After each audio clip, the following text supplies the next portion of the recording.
Puedes imaginar a una viuda con 8 niños hambrientos, aferrados a sus piernas, siendo obligada a aceptar como herencia una casa enterrada en el fin del mundo, un agujero en la tierra al que nadie quería ni acercarse. Nada allí parecía un hogar, nada explicaba el silencio pesado, el olor a humedad, la oscuridad absoluta que lo devoraba todo. Pero bastó que ella encendiera la primera vela para darse cuenta de que esas paredes escondían algo que no debería estar allí. Algo brilló. Algo respondió. Algo que cambiaría su destino y el de toda la región para siempre. Parece imposible creerlo, pero esta historia ocurrió, y lo que aquella madre encontró bajo la tierra te dejará sin palabras. Antes de continuar, suscríbete al canal y deja tu like, porque la verdad oculta en aquella casa subterránea te va a sorprender mucho más de lo que sugiere el título. Y cuéntame en los comentarios desde qué ciudad estás viendo esta historia. Me encanta saber hasta dónde llegan estos relatos. Prepárate. Lo que parecía miseria era, en realidad, el comienzo de una revelación inimaginable. El sol de noviembre estaba en lo alto cuando Dolores bajó del viejo carromato, que los había dejado en el límite donde terminaba el camino conocido y comenzaba la nada. Era el año de 1928 en el árido norte de México, y el polvo suspendido en el aire se pegaba a su vestido negro de luto, una segunda piel de miseria que llevaba puesta desde hacía apenas 2 semanas. A sus pies descansaba un bulto de tela amarrado con cuerdas de ixtle, conteniendo las únicas posesiones que le quedaban tras una vida entera de trabajo: 2 ollas abolladas, algunas mantas raídas y la imagen de una virgen con la pintura descarapelada. El viento soplaba caliente, trayendo consigo el olor a tierra seca y a desesperanza, golpeando su rostro curtido por el sol y marcando aún más las líneas de expresión que no correspondían a sus 36 años, sino a una mujer que ha visto demasiado dolor en muy poco tiempo. Dolores se ajustó el rebozo sobre la cabeza, intentando protegerse de la arena que picaba en los ojos, y miró hacia el horizonte vacío, sintiendo cómo el silencio del desierto se tragaba el sonido de las ruedas del carro que se alejaba, abandonándolos a su suerte en aquel paraje olvidado por Dios. A su lado Antonio, el mayor de sus hijos con apenas 14 años, cargaba al más pequeño en brazos, un bebé que lloraba quedito, como si ya hubiera aprendido que el llanto fuerte no traía consuelo en este mundo. Los otros 6 niños se apiñaban alrededor de las faldas de Dolores, agarrándose a la tela desgastada como náufragos a una tabla en medio del océano, con los ojos grandes y oscuros llenos de un miedo antiguo. Hacía 15 días, Manuel, el padre y sustento de aquella prole, había muerto aplastado en una mina de plata a 3 pueblos de distancia, dejando tras de sí una deuda impagable en la tienda de raya y un vacío que ninguna palabra podía llenar. No hubo indemnización, ni pésame, ni piedad. El patrón de la hacienda donde vivían arrimados los había expulsado el mismo día del funeral, arrojando sus trapos a la calle polvorienta mientras les gritaba que no mantenía viudas inútiles ni bocas ociosas. Dolores no bajó la mirada aquel día, y tampoco lo hacía ahora, aunque por dentro sentía que sus piernas eran de agua y que el corazón se le había convertido en una piedra pesada y fría dentro del pecho. La única carta que el destino le había dejado jugar era un papel amarillento y quebradizo que Manuel guardaba como un tesoro en una caja de zapatos bajo la cama. Una escritura vieja, casi ilegible, de una propiedad llamada La Madriguera. Pertenecía a un tío lejano al que todos en la familia llamaban el Loco, un hombre huraño que había desaparecido años atrás sin dejar rastro, tragado por la tierra y las leyendas locales. Nadie en el pueblo quería acercarse a ese lugar. Decían que la tierra allí tenía mala memoria y que el viento susurraba cosas que no eran de este mundo, pero el hambre es un monstruo que devora el miedo, y Dolores no tenía otra opción más que arrastrar a sus hijos hacia aquella herencia maldita. Caminaron los últimos metros con dificultad, arrastrando los pies sobre el suelo pedregoso y lleno de espinas, buscando con la mirada alguna construcción, algún techo, alguna señal de vida humana que indicara que habían llegado a un hogar. Pero el paisaje se mantenía inalterable, una extensión de matorrales secos y colinas de piedra caliza bajo el cielo impasible. Cuando llegaron a las coordenadas que el viejo abogado del pueblo les había garabateado en un trozo de papel, el corazón de Dolores se detuvo por un instante, dejando un hueco helado en su estómago. No había casa, no había muros de adobe levantados, ni un techo de paja, ni siquiera una chimenea humeante que prometiera calor. Frente a ellos, incrustada directamente en la ladera de una colina de roca pálida, solo había una puerta. Era una estructura de madera robusta y oscurecida por el tiempo, reforzada con bandas de hierro oxidado, que parecían costillas de un esqueleto antiguo, cerrada a cal y canto contra la montaña misma. No era una vivienda lo que habían heredado, sino un agujero en la tierra, una cueva acondicionada por la mano de un hombre desesperado o demente.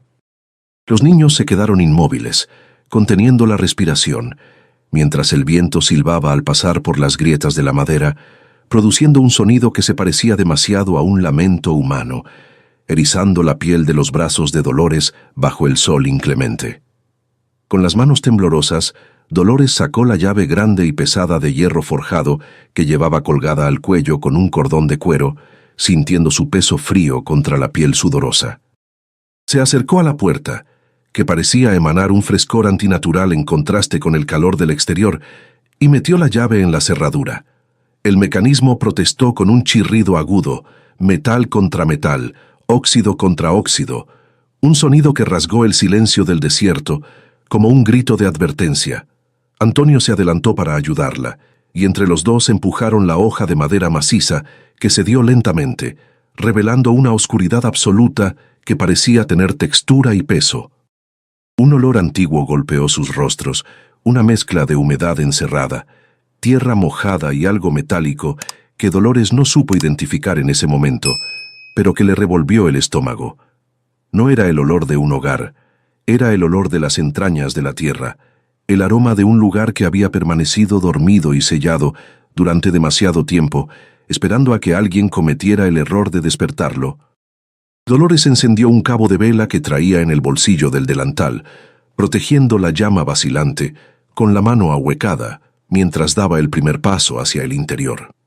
La luz tenue bailó sobre las paredes, revelando que no eran de ladrillo ni de madera, sino de roca viva, toscamente tallada a golpe de pico y cincel. El techo era bajo y abovedado, y el suelo de tierra apisonada estaba frío y duro como el cemento. El lugar era vasto, mucho más grande de lo que aparentaba desde fuera, extendiéndose hacia las profundidades de la colina en una penumbra silenciosa. «Mamá, ¿vamos a vivir en una tumba?», preguntó la pequeña Lucía, de apenas 6 años, con la voz quebrada por el terror, aferrándose a la pierna de Dolores con tanta fuerza que le hizo daño. La pregunta quedó flotando en el aire viciado, resonando en las paredes de piedra, y Dolores sintió el impulso de salir corriendo, de llevarse a sus hijos lejos de aquella boca de lobo, pero recordó que afuera solo los esperaba el hambre y la intemperie. Tragándose sus propias lágrimas saladas y el nudo que le cerraba la garganta, Dolores se arrodilló en el suelo de tierra, poniéndose a la altura de los ojos asustados de sus hijos. La luz de la vela iluminaba su rostro cansado, creando sombras profundas que le daban un aspecto severo, pero decidido. «No es una tumba, mi amor», dijo con una firmeza que no sentía, acariciando la mejilla sucia de la niña. «Es un fuerte. Aquí adentro el viento no nos va a tocar, el sol no nos va a quemar y el patrón no nos va a encontrar. Somos como los conejos del campo, que saben que la seguridad está abajo, en la tierra, donde nadie molesta». Su voz resonó con un eco extraño, metálico, como si la cueva amplificara sus palabras y se las devolviera transformadas. Los niños asintieron despacio, confiando ciegamente en la madre que era su único pilar en un mundo que se había desmoronado, y comenzaron a entrar uno por uno en la oscuridad, dejando atrás la luz cegadora del día. Aquella primera noche fue una prueba de resistencia para el espíritu de todos. Sin muebles, sin camas y sin fuego, se acostaron sobre las mantas raídas extendidas directamente sobre el suelo duro y frío. La oscuridad era tan absoluta que al apagar la vela para ahorrar cera, Dolores no podía ver su propia mano frente a su cara. El silencio no era tal. La cueva tenía su propio lenguaje. Se escuchaban crujidos lejanos, como si la montaña se acomodara sobre sus cabezas, y a veces un goteo rítmico en algún rincón profundo que marcaba el paso de un tiempo eterno. Dolores permaneció despierta, con los ojos abiertos en la negrura, escuchando la respiración acompasada de sus 8 hijos, sintiendo el peso de toneladas de roca sobre ellos, preguntándose si había cometido el error final al traerlos a vivir como animales bajo tierra. El miedo a un derrumbe, a la asfixia, a lo desconocido, le mordía el estómago, pero el cansancio físico era tan brutal que finalmente la arrastró a un sueño inquieto y poblado de sombras. Al despertar, no hubo sol entrando por la ventana porque no había ventanas. Solo una penumbra grisácea que se filtraba por las rendijas de la puerta principal les indicaba que afuera había amanecido. Dolores se levantó con el cuerpo adolorido por la humedad del suelo, sintiendo el frío en los huesos, y comenzó a organizar su nueva vida con la disciplina de un general en tiempos de guerra. No había tiempo para lamentos. Designó tareas. Los mayores limpiarían los escombros acumulados en las esquinas. Los medianos buscarían leña seca en los alrededores de la colina, y los más pequeños se quedarían cerca de ella, sacudiendo el polvo de las paredes de roca. Mientras barría el suelo de tierra con una escoba improvisada de ramas secas, Dolores notó algo inquietante. El polvo no era marrón como la tierra de afuera, sino grisáceo y brillante, y pesaba más de lo normal al ser arrastrado. No le dio importancia en ese momento, preocupada más por encontrar agua y comida, sin saber que aquel polvo era el primer indicio del secreto que la madriguera guardaba celosamente. Los días siguientes se convirtieron en una rutina brutal de supervivencia. El pueblo más cercano estaba a 3 horas de caminata bajo el sol inclemente, y Dolores tenía que ir cada 2 días para intentar vender leña o lavar ropa ajena a cambio de unas monedas miserables o un poco de maíz. Los lugareños la miraban con una mezcla de lástima y superstición, persignándose discretamente cuando la veían pasar. «Ahí va la viuda del agujero», murmuraban las mujeres en el mercado, bajando la voz. «Dicen que el tío loco hablaba con el diablo en esa cueva y que por eso la tierra se lo tragó». Dolores ignoraba los susurros, manteniendo la cabeza alta y la mirada fija en su objetivo: alimentar a sus hijos. Pero cada vez que regresaba a la cueva al atardecer, viendo cómo la entrada oscura se tragaba a su familia, sentía un escalofrío que no tenía nada que ver con el frío del desierto, una sensación de que la casa subterránea los estaba observando, evaluando, esperando el momento justo para revelar su verdadera naturaleza. La oscuridad de la madriguera no era un vacío pasivo, sino una presencia densa que parecía resistirse a ser desplazada por la escoba y el trapo, como si el polvo acumulado durante décadas fuera la piel misma de la cueva. Dolores y sus hijos mayores se entregaron a una limpieza frenética, rascando la mugre de las paredes de roca con cepillos de cerdas duras y sacando cubetas de tierra y escombros hacia el exterior bajo el sol implacable. Cada rincón que despejaban revelaba marcas de herramientas antiguas, cicatrices en la piedra que contaban la historia de un esfuerzo sobrehumano para tallar aquel refugio en el corazón del cerro. A pesar del cansancio que le hacía temblar los brazos, Dolores no permitía que nadie se detuviera. Necesitaba transformar esa cueva en un hogar, necesitaba borrar el rastro del abandono y marcar el territorio con el olor a jabón de lejía y a vida humana, para convencerse a sí misma de que no había cometido una locura al enterrar a su familia en vida. Fue Antonio quien encontró la primera anomalía, rompiendo la monotonía del trabajo con un sonido que desafiaba la lógica de la piedra maciza. El muchacho estaba al fondo de la estancia principal, intentando clavar una estaca de hierro en una grieta natural de la pared para colgar las ollas y sartenes que estorbaban en el suelo. Golpeaba con ritmo constante, el sonido metálico del martillo resonando seco contra la roca, hasta que, de repente, el tono cambió drásticamente. Toc, toc. No era el golpe sordo y contundente de la piedra sólida que devuelve la vibración a la mano. Era un sonido hueco, profundo, resonante, como si detrás de esa pared rugosa no hubiera kilómetros de montaña, sino un espacio vacío, una burbuja de aire atrapada en la geología del desierto. Antonio se detuvo con el martillo en el aire, frunciendo el ceño, y volvió a golpear suavemente, confirmando aquel eco inquietante que parecía burlarse de la solidez de su refugio. Dolores, que estaba remendando unos pantalones cerca de la entrada, percibió el cambio en el sonido y sintió un pinchazo de alerta en la nuca, ese instinto animal que desarrollan las madres cuando el peligro acecha en silencio. Dejó la aguja y se acercó despacio, ordenando con un gesto a los niños más pequeños que guardaran silencio.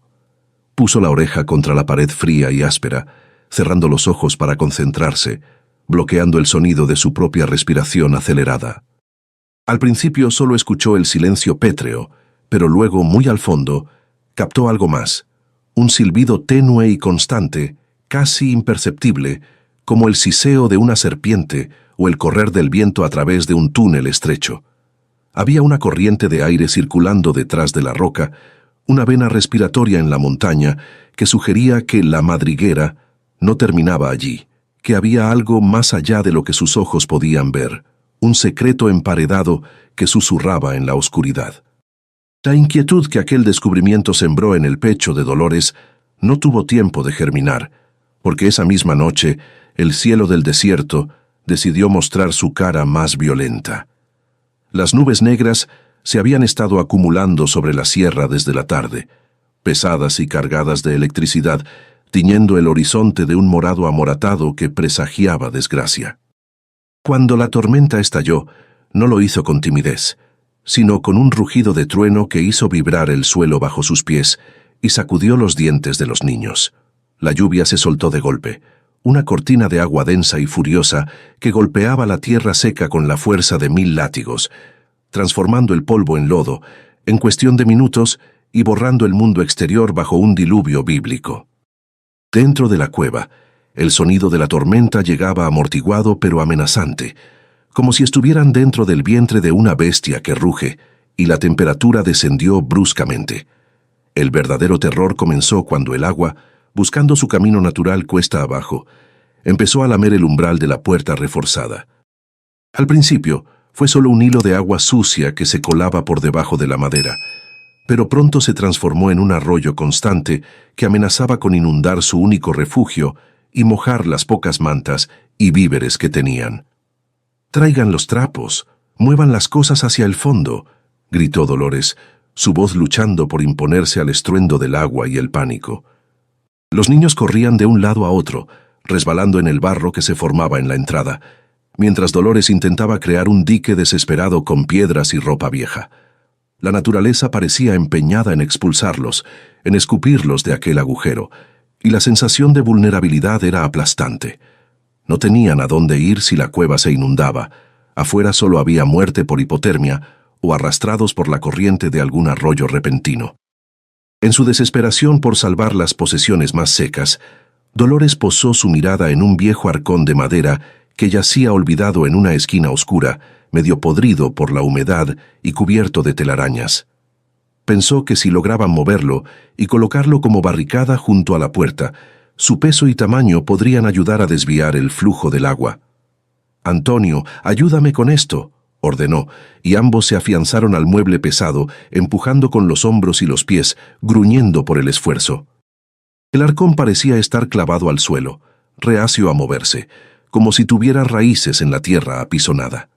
Empujaron con una fuerza nacida de la angustia, los músculos ardiendo, hasta que, con un chirrido espantoso de madera vieja rompiéndose, el mueble cedió y se desplazó unos centímetros, revelando que no estaba simplemente apoyado sobre el suelo, sino ocultando deliberadamente algo debajo. El suelo bajo el arcón no era de tierra firme como en el resto de la cueva. Había unas tablas de madera gruesa, encajadas perfectamente en el piso, formando una especie de trampilla disimulada bajo una capa de polvo y basura. Al mover el peso del mueble, una de las tablas podridas crujió y se hundió, dejando un hueco negro y cuadrado en el suelo. Dolores se detuvo en seco, con el corazón galopando en la garganta, olvidando por un segundo el agua que seguía entrando. Se arrodilló y con las manos temblorosas terminó de apartar los restos de madera podrida. No era un agujero de animal ni un pozo ciego, era una entrada Una corriente de aire cálido y seco subió desde las profundidades, golpeando su rostro mojado y frío, trayendo consigo un olor que no era de humedad, sino de encierro antiguo, de papel viejo y de algo más que le recordó al olor metálico de la sangre seca. Con la tormenta rugiendo afuera y sus hijos mirándola con ojos desorbitados, Dolores tomó una decisión que iba en contra de todo instinto de supervivencia racional, pero que obedecía a una curiosidad visceral. «Quédense aquí, vigilen el agua. Antonio, toma la pala, si algo sale de ahí golpeas», dijo con una calma que la aterrorizó a ella misma. Encendió la linterna de aceite, ajustando la mecha hasta que la llama se estabilizó y se asomó al borde del abismo. La luz reveló una escalera de caracol tallada directamente en la roca madre, descendiendo en espiral hacia las entrañas del cerro. Los escalones estaban desgastados en el centro, señal de que muchos pies los habían pisado en el pasado. Era una invitación a lo desconocido, una boca abierta hacia el inframundo que prometía refugio o perdición, pero el aire cálido que subía era una promesa de sequedad que no podía ignorar en medio de la inundación. Dolores comenzó a bajar, un escalón a la vez, con la mano izquierda rozando la pared de piedra fría para no perder el equilibrio, y la derecha sosteniendo la lámpara en alto. El sonido de la tormenta se fue apagando a medida que descendía, reemplazado por el eco de sus propias sandalias sobre la piedra y su respiración entrecortada. Bajó 3 metros, luego 5, girando en la espiral de roca hasta que el suelo se niveló. Se encontró en un túnel, una galería subterránea mucho más antigua que la cueva de arriba, apuntalada con vigas de madera oscurecida por el tiempo. A los lados vio cajas de madera con sellos borrosos, herramientas de minería oxidadas tiradas en el suelo y restos de lo que parecía ser un campamento clandestino de la época de la Revolución. Jarras de barro rotas, sarapes consumidos por las polillas y casquillos de bala dispersos como semillas de metal. Caminó unos pasos más, hipnotizada por aquel museo de sombras, hasta que la luz de su lámpara alcanzó el final del túnel y reveló una escena que le heló la sangre en las venas, paralizándola de terror puro. Al fondo de la galería, sentado en una silla de madera de respaldo alto, como un guardián eterno en su trono de polvo, había un esqueleto humano. Llevaba jirones de ropa que alguna vez fueron un traje charro, el sombrero caído sobre lo que quedaba de su cráneo y unas botas de cuero resecas aún calzadas en los huesos de los pies. Pero lo más aterrador no era la muerte en sí, sino la postura. El esqueleto sostenía un rifle antiguo sobre las rodillas, con los dedos de hueso aún curvados alrededor del gatillo, y sus cuencas vacías parecían mirar fijamente hacia la entrada, desafiando a cualquiera que se atreviera a perturbar su vigilia. Dolores quiso gritar, pero el aire se le quedó atorado en el pecho al ver lo que aquel centinela muerto estaba custodiando a sus espaldas. El grito de Dolores murió estrangulado en su garganta, sofocado por una mezcla de respeto reverencial y pánico primitivo ante la presencia de la muerte estática. Retrocedió 2 pasos, sintiendo cómo sus talones chocaban contra las piedras sueltas del suelo, pero sus ojos no podían apartarse de aquel centinela de hueso y polvo. Detrás de la silla donde reposaba el cadáver del tío loco, apilados contra la pared final del túnel, como sacos de grano olvidados en una bodega, había decenas de bultos de lona podrida. La tela, vencida por los años y la humedad de la tierra, se había desintegrado en varios puntos, derramando su contenido sobre el suelo de roca. Una montaña de piedras oscuras, irregulares y cubiertas de un polvo grisáceo que parecía ceniza volcánica.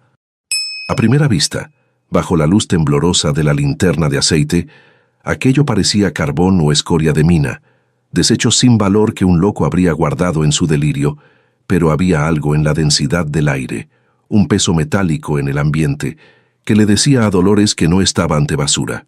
Venciendo la repulsión de acercarse al muerto, Dolores rodeó la silla con cuidado, conteniendo la respiración para no inhalar el polvo de la tumba. Se agachó frente al derrame de piedras y extendió la mano, sus dedos callosos rozando la superficie fría y rugosa de uno de los fragmentos. Al levantar una piedra del tamaño de su puño, se sorprendió por su peso. Era excesivo, denso, como si estuviera sosteniendo un trozo de plomo macizo y no una simple roca. Frunció el ceño, confundida, y acercó la pieza a la llama de la linterna, limpiando un poco de la costra de tierra con el pulgar. Lo que vio le robó el aliento de golpe, dejándola mareada en la penumbra. Bajo la capa de suciedad, una veta gruesa y brillante cruzó la piedra, lanzando un destello azul eléctrico que hirió la oscuridad de la cueva. No era carbón, no era hierro, era plata. Plata nativa, bruta, masiva, mezclada con sulfuros oscuros, tal como su difunto esposo le había descrito que se veía la riqueza verdadera antes de ser procesada. Dolores dejó caer la piedra sobre el montón, el sonido metálico resonando como una campana sorda en el túnel. Miró a su alrededor, con los ojos desorbitados, reevaluando cada saco, cada caja, cada rincón de aquella galería olvidada. No eran kilos, eran toneladas. Aquel hombre, al que todos habían llamado loco y despreciado como a un perro sarnoso, había estado sentado sobre una de las fortunas más grandes de la región, una veta virgen que probablemente conectaba con las entrañas ricas de la Sierra Madre.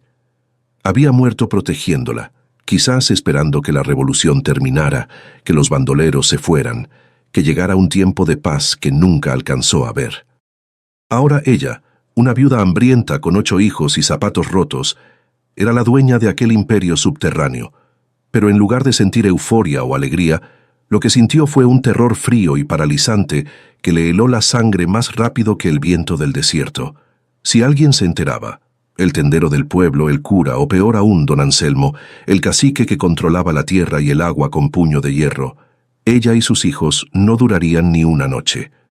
Los matarían para quitarles esto, los harían desaparecer en el desierto como si nunca hubieran existido. La riqueza en manos de los débiles no es una bendición, es una sentencia de muerte, un blanco pintado en la espalda. Dolores miró al esqueleto del tío loco con una nueva comprensión, viendo en él no a un demente, sino a un mártir de su propio secreto. «Gracias, viejo», susurró con voz temblorosa, «pero ahora este miedo es mío». Se levantó con las piernas flaqueando, tomó la linterna y comenzó a retroceder hacia la escalera, dejando atrás el brillo seductor y peligroso de la plata, sabiendo que su vida acababa de cambiar para siempre, pero no necesariamente para bien. Ahora tenía algo que perder, algo inmensamente valioso, y eso la hacía infinitamente más vulnerable. Subir la escalera de caracol fue un calvario físico y mental. Cada escalón pesaba como una losa, y el miedo a que la luz de la linterna se extinguiera la hacía apresurar el paso torpemente. Al emerger de nuevo en la cueva superior, la realidad la golpeó con fuerza. La tormenta seguía rugiendo afuera, el agua seguía filtrándose por la puerta y sus hijos seguían allí, acurrucados y mojados, mirándola con ojos llenos de una confianza inocente que ahora le dolía en el alma. Antonio, con la pala en la mano como había ordenado, la miró esperando ver un monstruo o un fantasma persiguiéndola. «¿Qué había, mamá? ¿Viste algo?», preguntó el muchacho, notando la palidez mortal en el rostro de su madre y el temblor incontrolable de sus manos. Dolores cerró la trampilla de madera con un golpe seco y arrastró el viejo arcón de vuelta a su lugar con una fuerza sobrenatural, sellando la entrada al inframundo. Se volvió hacia sus hijos, con el rostro endurecido por la gravedad del momento, y los reunió a todos en un círculo apretado bajo la luz vacilante de la vela. «Escúchenme bien, y escúchenme todos», dijo con una voz baja y rasposa que no admitía réplicas. «Ahí abajo no hay nada, solo ratas, huesos viejos y túneles que se pueden caer en cualquier momento. Nadie, absolutamente nadie, baja a ese agujero. ¿Me oyen? Si alguno de ustedes se acerca a ese arcón o le cuenta a alguien en el pueblo que hay un sótano aquí, nos van a venir a sacar. Nos van a quitar la casa y nos vamos a morir de hambre en el camino». Sus ojos recorrieron cada rostro, clavando la orden en sus mentes infantiles con el peso del miedo. Los niños asintieron, asustados por la intensidad de su madre, jurando silencio sin entender que lo que guardaban no era vergüenza, sino la llave de su propia salvación. La tormenta pasó, dejando el desierto lavado y brillante bajo un sol que parecía burlarse de la miseria humana. Los días siguientes fueron una tortura de autocontrol para Dolores. Sabía que tenía la solución a todos sus problemas a unos metros bajo el suelo, pero no podía tocarla. El hambre volvió a apretar, los estómagos de los niños rugían con más fuerza que los truenos, y la leche para el bebé se estaba acabando. Dolores miraba el arcón con una mezcla de odio y deseo, calculando los riesgos. Finalmente, la necesidad venció a la prudencia. Una noche sin luna, mientras los niños dormían amontonados buscando calor, Dolores bajó de nuevo. No tomó mucho, solo un par de piedras medianas que pudo ocultar en el fondo de su morral, envueltas en trapos sucios. Subió con el corazón en la boca, sintiéndose una ladrona en su propia casa, y escondió el botín entre la leña, esperando el momento de viajar al pueblo vecino, lejos de las miradas curiosas de los conocidos. El viaje al pueblo grande, a 3 días de camino en carromato ajeno, fue una odisea de nervios. Dolores dijo que iba a visitar a una prima lejana para pedir ayuda, dejando a Antonio a cargo de sus hermanos con la escopeta vieja del padre cargada y la orden de no abrirle a nadie. En la ciudad buscó un comprador de metales discreto, un hombre del que había oído hablar a su esposo en susurros. Cuando puso la piedra de plata sobre el mostrador de madera desgastada, el hombre, un anciano con monóculo y manos manchadas de tinta, se quedó en silencio un largo rato. La analizó, la pesó, la rascó con una lima y luego miró a Dolores con una ceja levantada. «Esta es plata de ley muy alta, señora, de veta antigua. No se ve esto desde antes de la guerra. ¿De dónde la sacó?» Dolores mantuvo la mirada fija, inventando una mentira que había ensayado 1000 veces en su cabeza. «Era de mi marido. La tenía guardada desde hace años. Es todo lo que nos dejó». El hombre no hizo más preguntas, sabiendo que en el desierto las preguntas matan más rápido que la sed, y le pagó en efectivo, billetes y monedas de oro que Dolores nunca había visto juntos en toda su vida. Salió de la tienda temblando, con el dinero apretado contra su pecho bajo el rebozo, mirando a todos lados, esperando que alguien gritara «¡Ladrona!». Pero nadie la miró. Para el mundo seguía siendo una viuda pobre y polvorienta. Compró comida, sacos de frijol, harina, azúcar, carne seca, medicinas y un par de zapatos para Antonio. Regresó a la madriguera con el carromato lleno, y la fiesta que se armó esa noche en la cueva, con tortillas calientes y café con azúcar, fue el primer momento de alegría genuina que habían tenido en meses. Sin embargo, Dolores no comió. Se sentó junto a la puerta, vigilando el horizonte, sabiendo que el cambio, por sutil que fuera, no pasaría desapercibido para siempre. Y tenía razón. En un pueblo donde la miseria es la norma, cualquier signo de prosperidad brilla como un faro en la noche. Los vecinos, aunque lejanos, notaron que los hijos de la viuda ya no iban descalzos, que la mujer ya no pedía fiado en la tienda y que el humo de su chimenea, que finalmente habían logrado construir, olía a carne asada y no solo a leña quemada. Los rumores comenzaron a reptar como víboras por el suelo seco, llegando inevitablemente a los oídos equivocados. Don Anselmo, el cacique que miraba todo desde el balcón de su hacienda, frunció el ceño al escuchar los chismes. «¿La viuda del agujero tiene dinero?», preguntó a su capataz, mientras se acariciaba el bigote canoso. «Eso es imposible, a menos que haya encontrado algo que no le pertenece». La codicia, despertada por la sospecha, puso en marcha una maquinaria que Dolores, en su inocencia, no había previsto, y pronto el polvo del camino anunciaría la llegada de jinetes que no venían a comprar leña. La paz que Dolores había comprado con aquella primera piedra de plata resultó ser tan frágil como una telaraña en medio de un vendaval, pues el desierto tiene ojos y la envidia viaja más rápido que el viento en las llanuras abiertas. No pasaron 3 días desde su regreso del pueblo, cuando el horizonte, siempre limpio y cortante, se manchó con una nube de polvo que no era natural, sino levantada por cascos de caballos que galopaban con propósito y urgencia. Dolores estaba lavando ropa en una tina de lámina frente a la entrada de madera, con los brazos hundidos hasta los codos en agua jabonosa, cuando sintió la vibración en el suelo antes de escuchar el sonido. Se secó las manos en el delantal con un movimiento brusco, el corazón saltándole en el pecho como un pájaro enjaulado, y gritó a los niños que entraran a la madriguera de inmediato. Sabía quiénes venían. El instinto se lo gritaba, No eran visitas de cortesía, eran los cobradores de una deuda que ella no sabía que tenía, los dueños del mundo viniendo a reclamar lo que consideraban suyo por derecho divino. 3 jinetes emergieron de la nube de tierra, frenando sus caballos justo frente a la puerta de la cueva, con una arrogancia que solo poseen aquellos acostumbrados a que nadie les levante la voz. Al frente iba don Anselmo, el cacique de la región, un hombre de rostro curtido y ojos de gavilán, vestido con un traje de charro impoluto que contrastaba violentamente con la miseria del entorno. El animal que montaba era una bestia negra, nerviosa, que resoplaba y escarbaba la tierra seca, lanzando polvo sobre los pies descalzos de Dolores, quien se había plantado en el umbral como una estatua de sal y furia. Antonio se colocó detrás de ella, temblando pero sosteniendo una pala con los nudillos blancos, mientras los más pequeños se asomaban por las rendijas de la madera como ratones asustados. Don Anselmo no saludó, simplemente recorrió la propiedad con una mirada de desprecio absoluto, como si estuviera evaluando ganado enfermo, y luego escupió al suelo, marcando su territorio con saliva y desdén.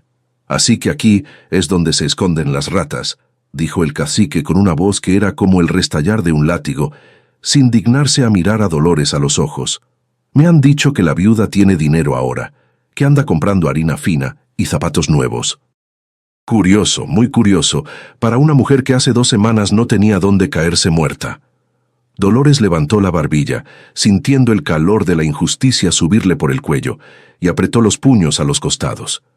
«El dinero es fruto de mi trabajo y de lo poco que dejó mi marido, señor. No le debo nada a nadie y esta tierra tiene papeles». Don Anselmo soltó una carcajada seca que no llegó a sus ojos fríos. «Papeles. En este desierto los papeles sirven para prender fogatas, mujer.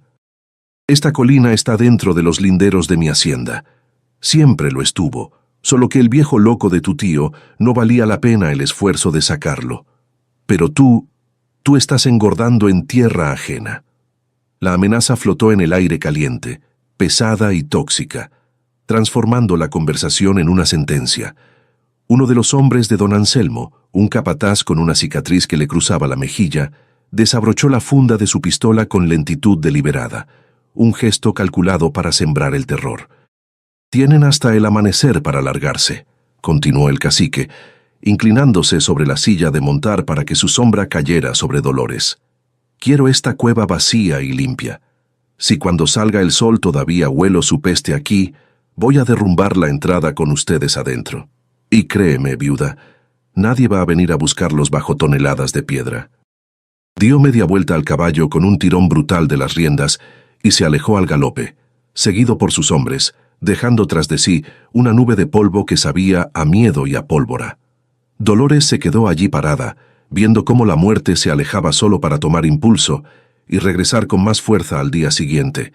Esa noche no hubo luna, como si el cielo mismo hubiera decidido cerrar los ojos ante lo que estaba por suceder en aquel rincón olvidado del mundo. Dentro de la madriguera, el ambiente era irrespirable. El miedo consumía el oxígeno más rápido que la vela que ardía en el centro de la estancia.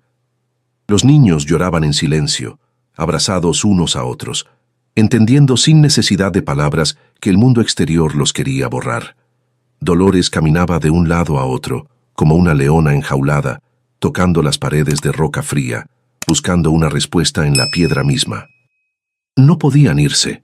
El desierto de noche era una tumba abierta para 8 niños sin transporte, y no tenían a dónde huir. Tampoco podían pelear. Una pala y una escopeta vieja que probablemente estallaría al disparar no eran rivales para hombres armados y despiadados.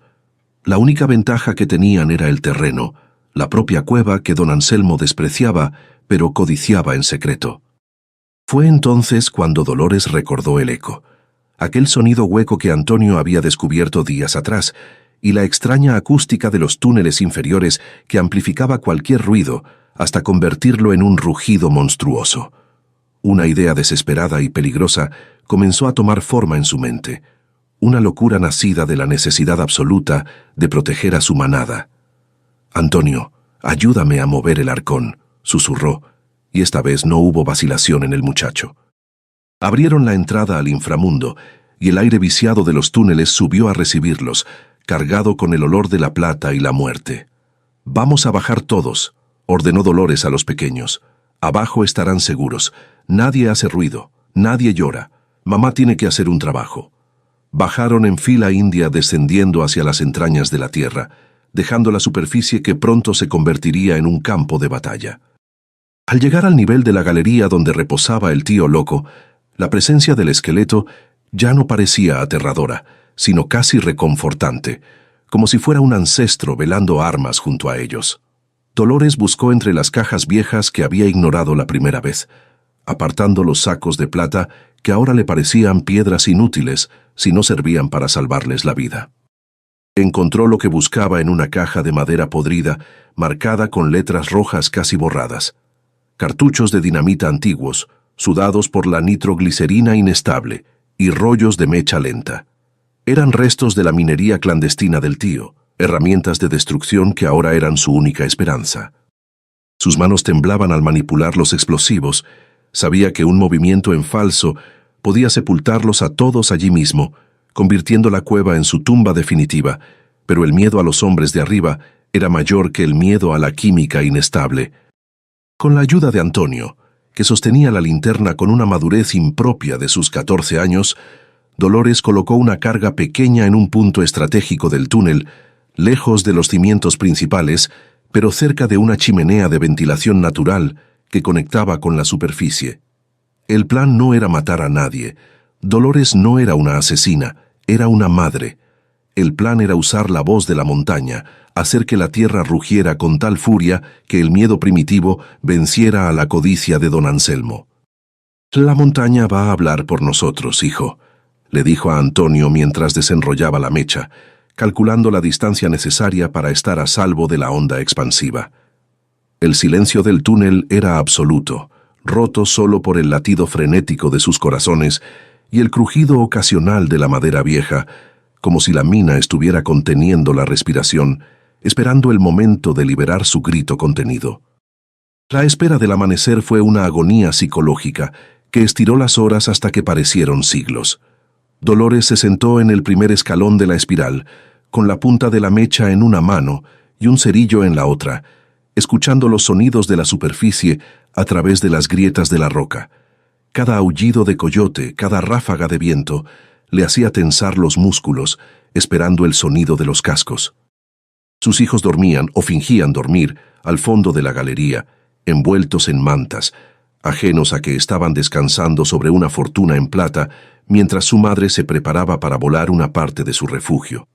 Dolores rezó, no pidiendo oro ni riqueza, sino pidiendo que la estructura resistiera, que el techo no colapsara sobre sus cabezas, que el cálculo de una mujer desesperada fuera correcto y no el error final de una tragedia anunciada.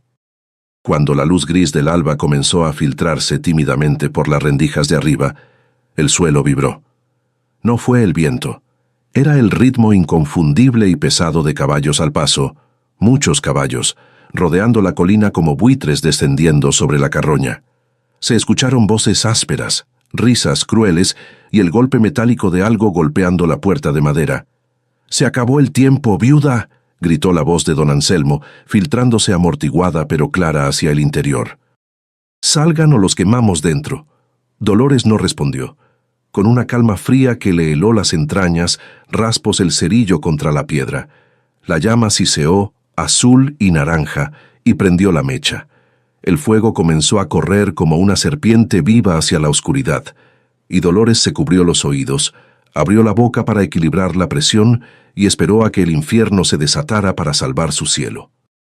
La mecha se consumió en un siseo final, y por una fracción de segundo hubo un silencio absoluto, un vacío en el tiempo donde el universo pareció contener el aliento. Luego, el mundo se rompió. La explosión no fue un estruendo seco como el de un disparo, sino un rugido profundo y gutural que nació en las entrañas de la tierra y subió por la garganta de piedra de la colina, amplificándose en cada curva de los túneles hasta convertirse en el aullido de una bestia titánica. El suelo bajo los pies de Dolores saltó, sacudiendo los cimientos mismos de la existencia, y una onda de choque de polvo y aire comprimido la golpeó. empujándola contra la pared de roca. Arriba en la superficie, el efecto fue apocalíptico. La tierra tembló violentamente bajo los cascos de los caballos, que se encabritaron presas del pánico instintivo, relinchando y lanzando a sus jinetes al caos, mientras una columna de humo denso y acre salía disparada por la chimenea de ventilación y por las grietas de la entrada principal, como el aliento de un dragón despertado. Afuera, la confusión era total. Los hombres de don Anselmo, valientes solo cuando tenían la ventaja, se encontraron luchando por controlar a sus bestias aterrorizadas, cegados por la nube de polvo gris que había engullido la mañana. «¡Es un derrumbe!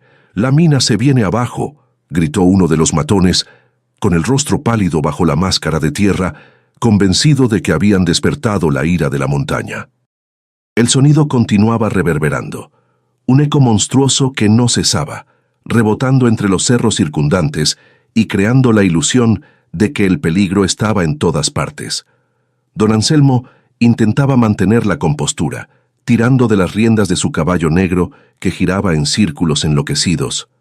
Pero incluso él, con toda su arrogancia, sentía el mordisco helado del miedo en la base de la espina dorsal, la certeza irracional de que algo sobrenatural estaba ocurriendo bajo sus botas. Fue en ese momento, en medio del torbellino de polvo y gritos, cuando la puerta de la madriguera se abrió de golpe, golpeando la pared exterior con violencia. De la oscuridad humeante emergió Dolores. No parecía una mujer. Parecía un espectro vengativo forjado en el infierno. Tenía el rostro manchado de hollín negro, el cabello suelto y revuelto, como una melena de serpientes, y en las manos sostenía la vieja escopeta de su marido apuntando al cielo. Sus ojos brillaban con una intensidad febril, inyectados en sangre y adrenalina, atravesando la cortina de humo como dos brasas ardientes. No caminaba, avanzaba con la furia de una madre acorralada que ya no tiene nada que perder, una figura salida de las pesadillas de los hombres que temen a lo que no pueden controlar. «¡Lárguense de mi tierra!», gritó Dolores, y su voz, rasgada por el humo y la rabia, pareció tener el mismo peso sobrenatural que la explosión. «Esta montaña es una tumba y yo tengo la llave. El próximo que dé un paso hacia esta puerta no va a salir nunca». Los hombres, supersticiosos por naturaleza y criados con historias de minas malditas y espíritus guardianes, retrocedieron instintivamente. Veían ante sí no a una viuda pobre, sino a una bruja capaz de invocar el fuego y hacer temblar la tierra. La escopeta en sus manos, aunque probablemente inútil a esa distancia y con munición vieja, se convirtió en el cetro de su autoridad, una varita mágica que trazaba una línea de muerte en la arena que nadie se atrevía a cruzar. Don Anselmo, recuperando el control de su montura a duras penas, la miró con una mezcla de odio y una reticente admiración, dándose cuenta de que había subestimado gravemente a su oponente. Intentó reagrupar a sus hombres, gritando órdenes para que desmontaran y atacaran, pero el miedo ya había echado raíces profundas. «¡Vámonos, patrón! ¡Esto se va a caer!», suplicó el capataz de la cicatriz, mirando con terror hacia la ladera que seguía soltando volutas de humo. La autoridad del cacique se desmoronaba frente al instinto de supervivencia de su propia tropa. Con un gruñido de frustración, don Anselmo escupió hacia la figura de Dolores. «Esto no se acaba aquí, bruja. Voy a volver con el ejército si hace falta. Te vas a podrir en ese agujero», rugió, antes de clavar las espuelas en los costados de su caballo y galopar lejos de aquel lugar maldito, seguido en desbandada por sus secuaces. Dolores se mantuvo firme en su posición, sin bajar el arma, viendo cómo la nube de polvo se alejaba hacia el horizonte, llevándose consigo la amenaza inmediata. Solo cuando el último jinete desapareció de la vista y el silencio del desierto volvió a asentarse sobre la colina, se permitió temblar. Las rodillas le fallaron y cayó sentada sobre la tierra caliente, soltando la escopeta que repiqueteó contra las piedras. El aire olía a pólvora quemada y a azufre, un perfume acre que se le pegaba a la piel y a la memoria. Había ganado, sí, pero había sido una victoria pírrica, nacida de la desesperación y el engaño. Sabía que don Anselmo cumpliría su amenaza. Volvería, y esta vez no traería matones asustadizos, sino papeles, leyes y soldados que no creerían en fantasmas ni en explosiones mágicas. Desde la profundidad de la cueva, Antonio asomó la cabeza tímidamente, con el rostro pálido cubierto de polvo gris. Al ver a su madre sentada en el suelo, viva y sola, corrió hacia ella, seguido por los demás hermanos que emergían como pequeños topos aturdidos por la luz. Se abrazaron en un nudo de llanto y alivio, tocándose las caras y los brazos, para asegurarse de que seguían enteros. «Lo hiciste, mamá. Los espantaste», sollozó Lucía, enterrando la cara en el pecho de Dolores. Ella acarició el cabello de la niña mecánicamente, sus ojos fijos en la nada, su mente ya trabajando a 1000 por hora, calculando el tiempo que tenían. Horas, tal vez un día, antes de que el cacique regresara con refuerzos. La explosión les había comprado tiempo, pero también había confirmado que allí había algo que valía la pena defender con tanta violencia. «No hay tiempo para llorar», dijo Dolores, poniéndose de pie con esfuerzo y sacudiéndose el polvo de la falda como si se sacudiera el miedo. «Antonio, prepara el carro. Vamos a sacar a la mula vieja. Empaquen solo lo necesario y la comida. Tú y tus hermanos se quedan aquí, encerrados y callados. Yo tengo que irme». Los niños la miraron confundidos. «¿A dónde vas, mamá?», preguntó el mayor, sintiendo el pánico de ser abandonado de nuevo. «Voy a la capital», respondió Dolores, con una determinación fría en la voz. «Voy a usar lo que el tío nos dejó para pelear con sus mismas armas. Si don Anselmo quiere guerra con papeles, le voy a dar guerra con papeles. Pero necesito llegar al gobernador antes que él». Bajó nuevamente a los túneles, ignorando el olor a humo que aún persistía, y fue directo al montón de plata. No tomó piedras pequeñas esta vez.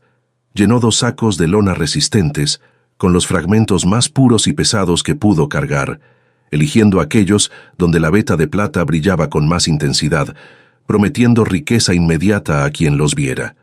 Subió arrastrando el peso muerto de su futuro, sintiendo cómo la correa de lona se le clavaba en el hombro, marcando su carne. Escondió los sacos en el fondo falso del viejo carromato, debajo de mantas sucias y leña, camuflando una fortuna real bajo la apariencia de basura. Se lavó la cara y las manos, se puso su mejor rebozo, el único que no tenía agujeros, y besó a cada uno de sus hijos en la frente, dejándoles instrucciones precisas de no abrir la puerta a nadie, ni siquiera si escuchaban su propia voz, a menos que usara la contraseña secreta. Cuando Dolores arreó a la mula y el carro comenzó a moverse, el sol estaba en su cenit, bañando el desierto en una luz blanca y cegadora. Miró hacia atrás una última vez, viendo la puerta de la madriguera cerrada y silenciosa, sabiendo que adentro quedaba su corazón dividido en 8 pedazos. El viaje a la capital del estado duraría 2 días, si la mula aguantaba y si no se topaba con bandidos en el camino. Iba sola, armada con una escopeta vacía y 2 sacos de piedras, a enfrentarse a un mundo de hombres, leyes y burocracia que estaba diseñado para aplastarla. Pero Dolores ya no era la viuda asustada que había llegado llorando. Era la guardiana de la montaña, y llevaba en las venas el fuego de la dinamita que acababa de detonar. El camino se extendía frente a ella, largo y peligroso, pero por primera vez no caminaba hacia la nada, caminaba hacia la guerra.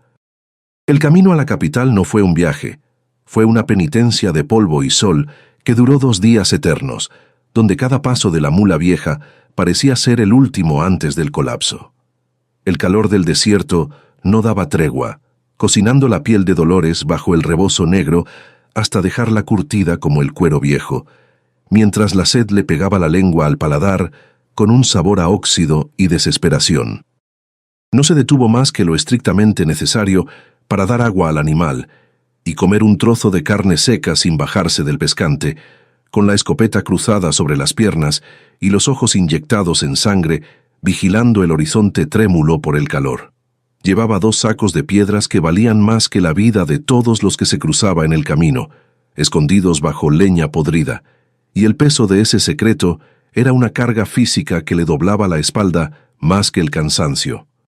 Cada carreta que pasaba en dirección contraria, cada jinete solitario que la miraba con curiosidad, le hacía apretar el gatillo con los dedos sudorosos, imaginando que eran espías de don Anselmo enviados para cortarle el paso y arrebatarle la única esperanza de sus hijos.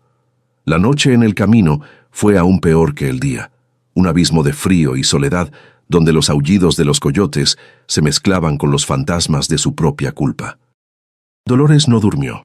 Se sentó contra la rueda del carro envuelta en una manta que olía a humo y a caballo, mirando hacia el norte, hacia donde había dejado a sus 8 hijos enterrados en vida dentro de una cueva oscura. La imagen de las caras sucias y asustadas de los pequeños la atormentaba, sus voces imaginarias gritando su nombre en la oscuridad del desierto, preguntando por qué mamá no volvía. Se preguntó si el aire les alcanzaría, si Antonio tendría el valor de mantener la puerta cerrada si los hombres volvían, si la dinamita había debilitado el techo de roca sobre sus cabezas. El miedo era un animal frío que le mordía el estómago, pero también era el combustible que la mantenía despierta y alerta, con los sentidos agudizados al punto del dolor, lista para matar o morir, antes que permitir que le robaran el futuro. Al tercer día, las torres de la catedral de la capital aparecieron en la distancia, flotando sobre la bruma de calor como un espejismo de civilización.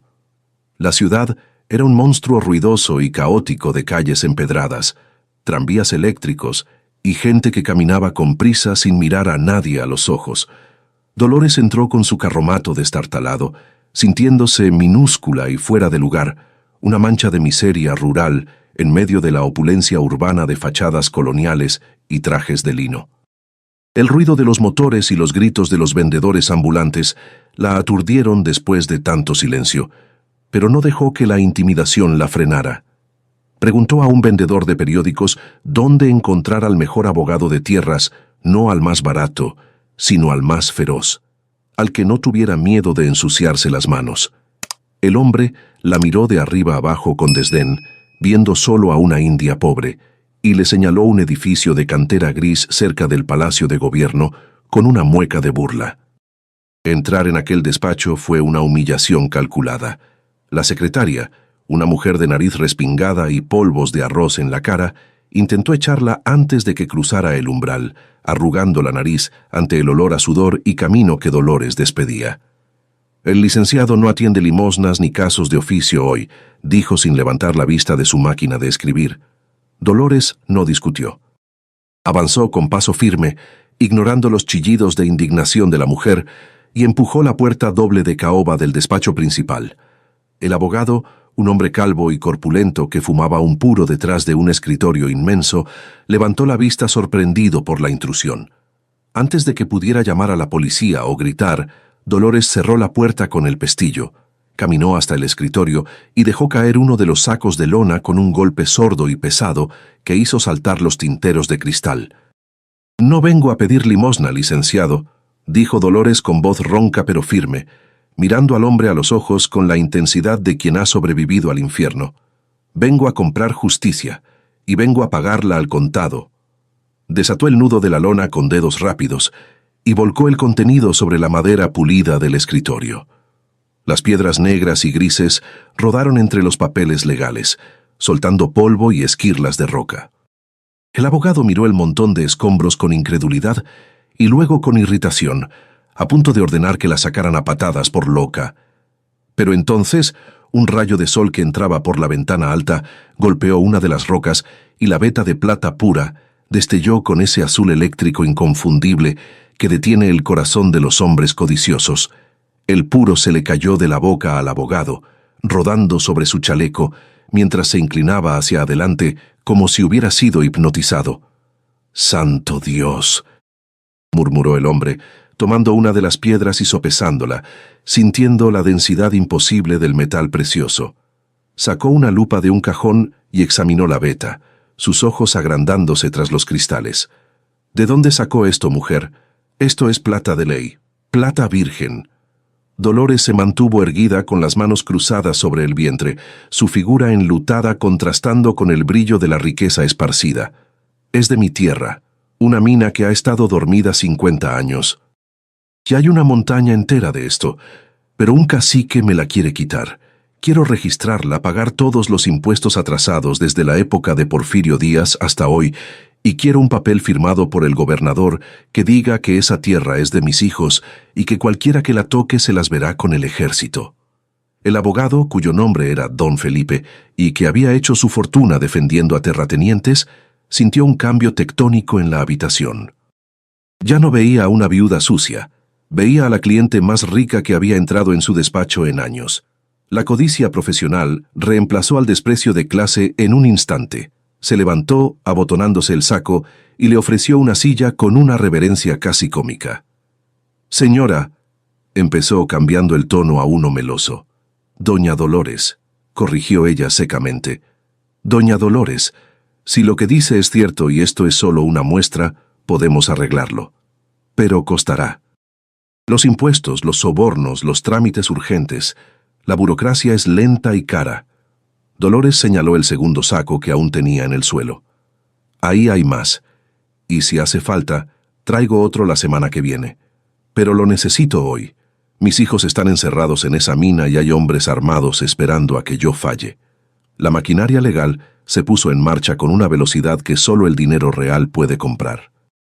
Don Felipe canceló todas sus citas, llamó a sus pasantes y los envió corriendo al registro público de la propiedad y a la oficina de minería. Dolores se quedó sentada en una silla de cuero, rígida, rechazando el café y el agua que ahora le ofrecían solícitamente, vigilando cada movimiento, cada papel que se firmaba. Descubrieron que La Madriguera tenía una concesión minera antigua, caducada hacía décadas, pero nunca reclamada por nadie más, debido a la leyenda de la maldición del tío loco. La ley decía que si se pagaban los derechos retroactivos con una multa, la concesión podía reactivarse a nombre de los herederos directos. Era una laguna legal costosa, pero posible. Mientras los escribanos redactaban las nuevas escrituras con plumas que rasgueaban furiosamente sobre el papel sellado, Dolores sentía que el tiempo se le escurría entre los dedos como arena. Cada minuto que pasaba en esa oficina, con aire acondicionado y olor a cera, era un minuto en que don Anselmo podía estar regresando a la colina, rompiendo la puerta, sacando a sus hijos. La angustia la mareaba, pero no podía irse sin el papel. Al atardecer, don Felipe regresó del Palacio de Gobierno, sudando pero triunfante, con una carpeta de cuero bajo el brazo que contenía un documento con el sello oficial del Estado y la firma del gobernador, además de una orden de protección federal para la mina La Esperanza, el nuevo nombre que habían registrado. «Está hecho, doña Dolores. Usted es, legalmente, la dueña del subsuelo y del suelo. Y he conseguido algo más. Un destacamento de rurales irá mañana a la zona para validar los linderos».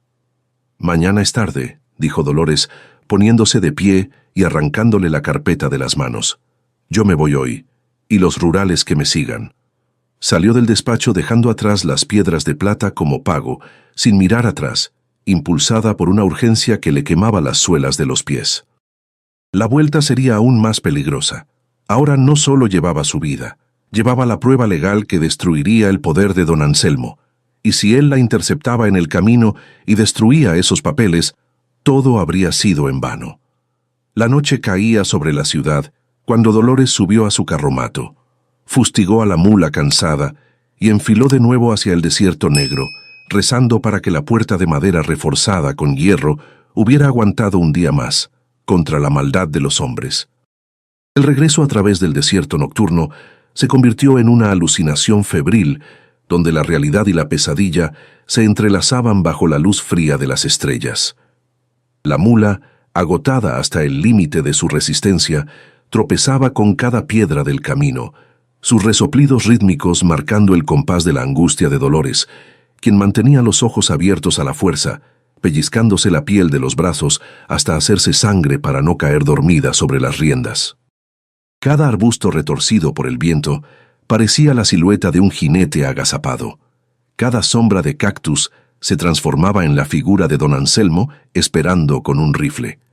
El miedo le susurraba que llegaría demasiado tarde, que encontraría la puerta de la madriguera abierta y vacía, o peor aún, consumida por el fuego. Aferraba la carpeta de cuero contra su pecho con una mano y la escopeta descargada con la otra, sintiendo que llevaba el peso del mundo en ese pedazo de papel sellado, una promesa frágil de civilización en una tierra donde la única ley válida seguía siendo la del más fuerte. Cuando la silueta familiar de la colina se recortó contra el cielo morado del amanecer, Dolores sintió que el corazón se le detenía en el pecho, suspendido en un instante de terror absoluto antes de la confirmación visual. La puerta de madera y hierro seguía allí, cerrada y muda, resistiendo como una cicatriz oscura en la piel pálida del cerro. No había humo, no había caballos, solo el silencio inmenso del amanecer y el canto lejano de una codorniz. Dolores espoleó a la mula con las últimas fuerzas que le quedaban, obligando al animal a subir la pendiente pedregosa casi al trote, ignorando el dolor en sus propios huesos. Saltó del pescante antes de que el carro se detuviera por completo y golpeó la madera con el código rítmico que había acordado con Antonio. 3 golpes rápidos, 2 lentos, 1 fuerte. «Soy yo, soy mamá», gritó con la voz rota, pegando la frente a las astillas, rezando para escuchar una respuesta desde el otro lado de la tumba. El sonido de los cerrojos y las trancas moviéndose desde el interior fue la música más dulce que jamás había escuchado, seguida por el chirrido de las bisagras oxidadas que se abrieron para revelar los rostros pálidos y ojerosos de sus hijos. Se abalanzaron sobre ella como una marea de brazos pequeños y lágrimas contenidas, arrastrándola hacia la seguridad de la penumbra subterránea. El aire adentro estaba viciado, pesado con el olor a miedo, sudor rancio y encierro prolongado. Los niños habían obedecido la orden al pie de la letra, sin abrir ni siquiera para ventilar, viviendo en una oscuridad casi total para no ser detectados. Antonio, con la pala todavía en la mano y los ojos hundidos por la vigilia, le contó con voz temblorosa que habían escuchado caballos rondando la noche anterior, hombres que gritaban y golpeaban las piedras, pero que no se habían atrevido a atacar de nuevo, temerosos tal vez de otra explosión mágica. Dolores reunió a su pequeña tropa alrededor de la mesa coja, encendiendo la linterna para mostrarles el trofeo de su viaje, no el dinero, sino el documento con el sello dorado del gobierno. «Miren esto», dijo con una solemnidad casi religiosa, desplegando el papel sobre la madera rugosa. «Esto dice que nadie puede sacarnos. Esto dice que la tierra, la plata y la cueva son de ustedes, por ley y por derecho. Ya no somos parias, ya no somos invasores, somos dueños». Los niños tocaron el papel con reverencia, sin entender del todo las palabras legales, pero comprendiendo que ese objeto plano y crujiente era el escudo mágico que su madre había traído del mundo de los gigantes para protegerlos. Sin embargo, Dolores sabía que un papel no detiene una bala, y que la autoridad del gobernador era una abstracción lejana hasta que los rurales llegaran para imponerla con carabinas. La calma tensa de la mañana se rompió poco antes del mediodía, cuando el vigía que Dolores había puesto en la rendija superior de la puerta gritó la alarma. Esta vez no hubo nube de polvo sorpresa. El enemigo llegó despacio, con la confianza de quien sabe que la presa está atrapada y no tiene escapatoria. Don Anselmo no había venido solo con sus 3 matones habituales. Traía a una docena de hombres a caballo, peones armados con machetes y hachas, y algo que heló la sangre de Dolores, un tronco grueso de mezquite con las ramas cortadas, cargado entre 2 mulas como un ariete medieval. El cacique había decidido dejar de lado las amenazas verbales y la diplomacia del miedo. Venía a la guerra de asedio, dispuesto a romper la puerta física y metafóricamente, sin importarle ya las consecuencias de una explosión o el escándalo público. La codicia se había transformado en odio personal. «¿Abran por las buenas o entramos por las malas?», rugió la voz de don Anselmo desde afuera, amplificada por la acústica del cañón. No esperó respuesta. A una señal suya, los hombres desamarraron el tronco y lo tomaron entre 4, balanceándolo para tomar impulso. El primer golpe contra la puerta sonó como un cañonazo, haciendo vibrar toda la estructura de la cueva y provocando una lluvia de polvo y piedrecitas desde el techo abovedado. Los niños gritaron tapándose los oídos y corrieron a refugiarse al fondo, cerca de la entrada a los túneles inferiores. Dolores se quedó sola en el centro de la estancia, cargando la escopeta con los únicos 2 cartuchos que le quedaban, sabiendo que eran inútiles contra 12 hombres, pero incapaz de rendirse sin hacer fuego. «Tengo los papeles», gritó con desesperación agitando la carpeta hacia la puerta cerrada. El gobernador firmó: «Si entran están cometiendo un delito federal». Las risas de los hombres al otro lado fueron la única respuesta, seguidas por un segundo golpe del ariete que hizo crujir la madera vieja y dobló uno de los refuerzos de hierro. «Aquí la única ley soy yo, bruja», respondió don Anselmo, ebrio de poder y rabia. «Ese papel te va a servir para que te identifiquen el cuerpo». El tercer golpe abrió una grieta vertical en el centro de la puerta, dejando entrar un rayo de luz cegadora y polvo, a través del cual Dolores pudo ver los ojos inyectados en sangre de los atacantes y el brillo del sudor en sus frentes. La santidad de su refugio estaba siendo violada. La membrana protectora entre la supervivencia y la aniquilación se estaba rasgando pulgada a pulgada. Dolores miró a sus hijos acurrucados en la oscuridad y sintió una calma fría descender sobre ella. Si iban a morir, no morirían de rodillas ni llorando. «Antonio, llévalos abajo, al fondo del todo, donde está el tío», ordenó sin apartar la vista de la puerta que se astillaba. «Si entran, vuelas la entrada del túnel con lo que queda de dinamita. Nos encierras a ellos afuera y a nosotros adentro». Era una orden suicida, una decisión de Masada en el desierto mexicano, preferir la tumba sellada a la violencia de esos hombres. Antonio la miró con lágrimas en los ojos, entendiendo el sacrificio final que se le pedía, y asintió, llevándose a sus hermanos hacia la oscuridad de la escalera de caracol. Dolores se quedó sola frente a la luz que crecía con cada golpe, levantando la escopeta, con el dedo en el gatillo y el documento legal metido en el cinturón como una bandera de tregua que nadie quiso respetar. El cuarto golpe rompió la tranca principal y la puerta se abrió de par en par, colgando de una sola bisagra, dejando el interior de la cueva expuesto a la violencia del mediodía. La silueta de don Anselmo se recortó en el umbral, con el sol a sus espaldas, convirtiéndolo en una sombra gigante, pistola en mano.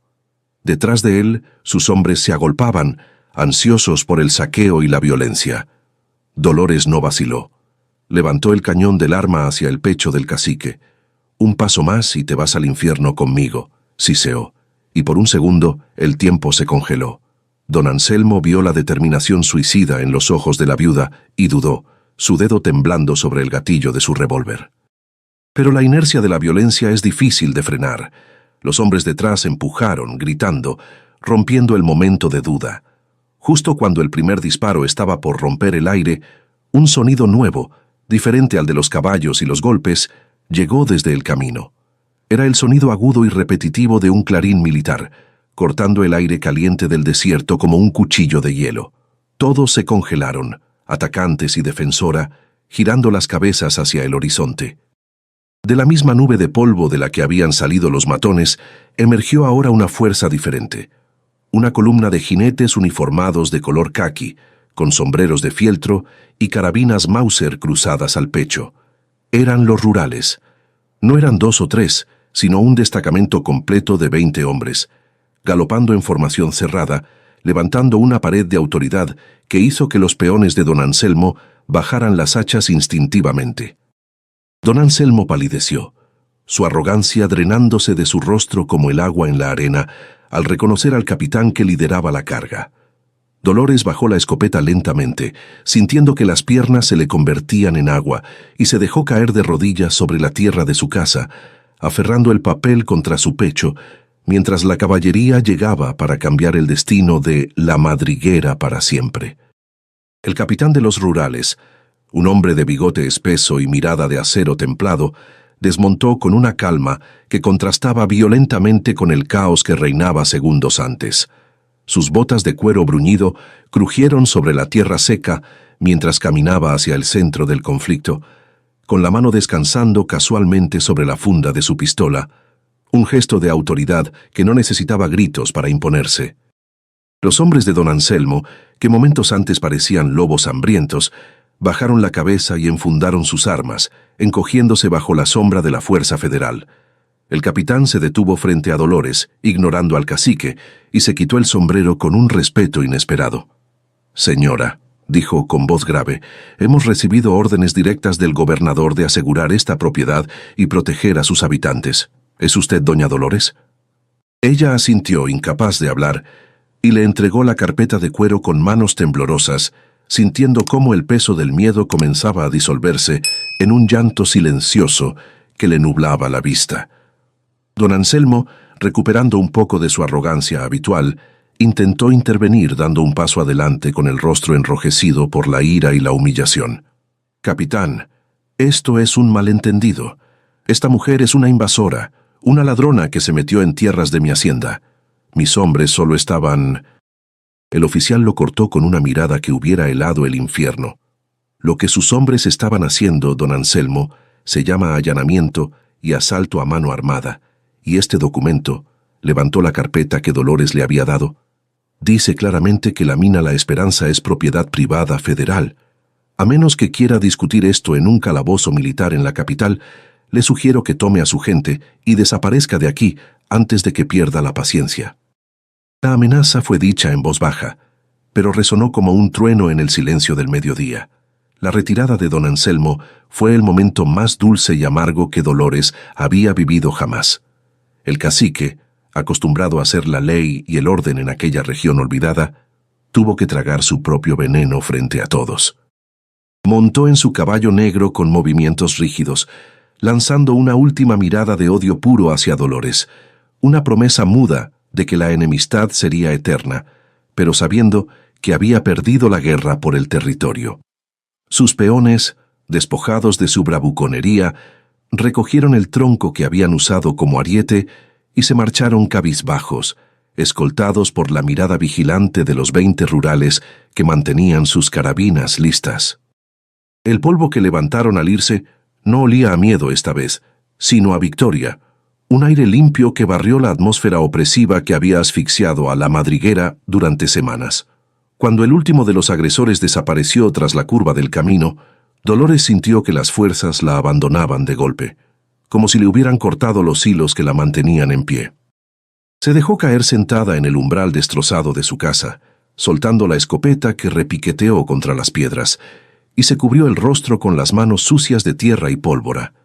El llanto que brotó de su garganta no fue suave, fue un lamento profundo, desgarrador. La liberación de semanas de terror acumulado, de noches sin dormir y de la certeza constante de la muerte. El capitán se mantuvo a una distancia respetuosa, ordenando a sus hombres que montaran guardia en el perímetro y que ayudaran a reparar la puerta, permitiendo que la viuda tuviera su momento de quiebre sin testigos innecesarios. Desde las profundidades de la tierra, como si la cueva misma los expulsara hacia la luz, comenzaron a salir los niños. Primero Antonio, con el rostro pálido y los ojos desorbitados, aún incrédulo de que no hubiera tenido que detonar la dinamita. Luego los demás, uno por uno, parpadeando ante la claridad del sol, buscando a su madre con desesperación.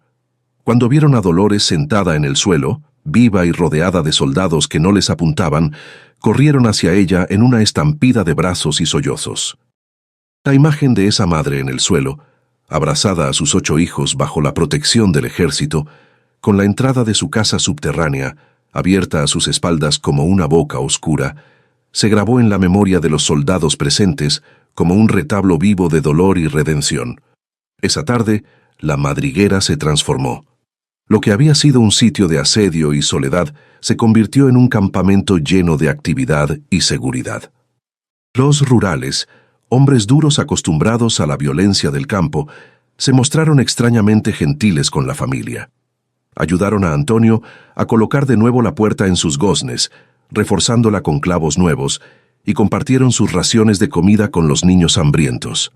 Dolores, recuperando su compostura, encendió un fuego afuera y preparó café y tortillas para sus salvadores, moviéndose entre ellos ya no como una víctima, sino como la dueña de la casa. El olor a café recién hecho se mezcló con el olor a tabaco de los soldados y al estiércol de los caballos, creando un aroma de normalidad que parecía un milagro después de tanto caos. La noticia de lo ocurrido corrió por el pueblo y las rancherías vecinas más rápido que el fuego en paja seca. «El ejército está con la viuda», decían los rumores. La mina es real y tiene tanta plata que el gobernador mandó a su propia guardia. La percepción de la gente cambió en un instante, oscilando de la superstición y el desprecio a una admiración temerosa y oportunista. Aquellos que antes cruzaban la calle para no saludar a Dolores, ahora miraban hacia la colina con envidia y respeto. Ya no era la viuda del agujero, ni la loca que vivía bajo tierra. Ahora era la patrona, la mujer que había doblado la mano de don Anselmo y que tenía el respaldo del poder federal. Dolores sabía que esa hipocresía era parte de la naturaleza humana, pero decidió que no le importaba. Mientras sus hijos estuvieran seguros, el mundo podía pensar lo que quisiera. Al caer la noche, con los soldados acampados alrededor de la colina, formando un anillo de fuego y acero protector, Dolores bajó nuevamente a los túneles, pero esta vez no para esconderse ni para buscar explosivos. Bajó con una vela en la mano, caminando despacio por la espiral de piedra hasta la galería donde descansaba el tío loco. El aire allí abajo seguía siendo denso y silencioso, ajeno al drama de la superficie. Se paró frente al esqueleto, que seguía vigilando la nada con su rifle eterno, y colocó la vela a sus pies como una ofrenda. «Gracias, viejo», susurró, tocando suavemente el respaldo de la silla. «Tu locura fue nuestra salvación. Tu agujero en el mundo nos dio un lugar donde escondernos y un tesoro para defendernos. Descansa ahora que nosotros nos encargamos de la guardia». Los días siguientes fueron de una actividad frenética pero gozosa. Con la protección asegurada y los papeles en orden, Dolores contrató a mineros profesionales, hombres que vinieron de otros estados atraídos por la fiebre de la plata, pero que trabajaban bajo sus condiciones y su supervisión estricta. La primera remesa oficial de mineral salió de La Madriguera 2 semanas después, una caravana de mulas cargadas de sacos que brillaban bajo el sol, escoltada por guardias armados pagados con el primer adelanto. Dolores vio partir la caravana desde la entrada de su casa cueva, vestida con ropa limpia y nueva, con sus hijos a su lado, todos calzados y bien alimentados.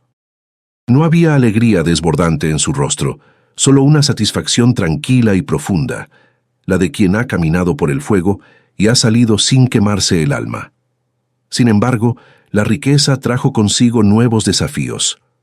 Dolores entendió rápidamente que el dinero no solo solucionaba problemas, sino que creaba otros más complejos. Tenía que aprender a administrar, a negociar, a desconfiar de los aduladores y a mantener a raya a los envidiosos que ahora sonreían de frente, pero afilaban cuchillos por la espalda. Decidió que la educación de sus hijos sería su prioridad absoluta. No quería que fueran mineros ni peones, quería que fueran dueños de su destino, capaces de leer las letras chiquitas de los contratos que casi la destruyen. La plata se acaba, la tierra se cansa, pero lo que se mete en la cabeza nadie te lo quita, les repetía cada noche, sentados alrededor de la mesa grande que había comprado, bajo la luz de una lámpara de gas que iluminaba las paredes de roca que una vez fueron su prisión y ahora eran su palacio.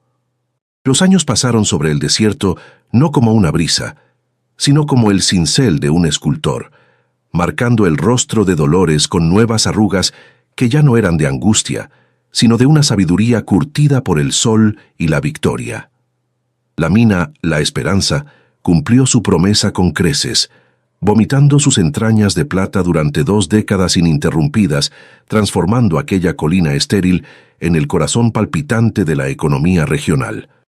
Donde antes solo había matorrales espinosos y lagartijas, ahora se levantaba un pequeño pueblo minero ordenado, con escuela, clínica y una iglesia de piedra, todo financiado por la mano firme de la viuda, que nunca olvidó lo que era tener hambre. Sin embargo, Dolores no se dejó seducir por el lujo fácil de los nuevos ricos. Siguió vistiendo de negro, con telas de mejor calidad pero cortes sencillos, y sus manos, aunque ahora llevaban anillos discretos, nunca perdieron la dureza de quien ha tenido que escarbar la tierra para sobrevivir. Uno a uno, los 8 hijos que habían llegado aferrados a sus faldas aquella tarde lejana, fueron abandonando el nido, no expulsados por la necesidad, sino impulsados por la ambición y los estudios que su madre les había costeado.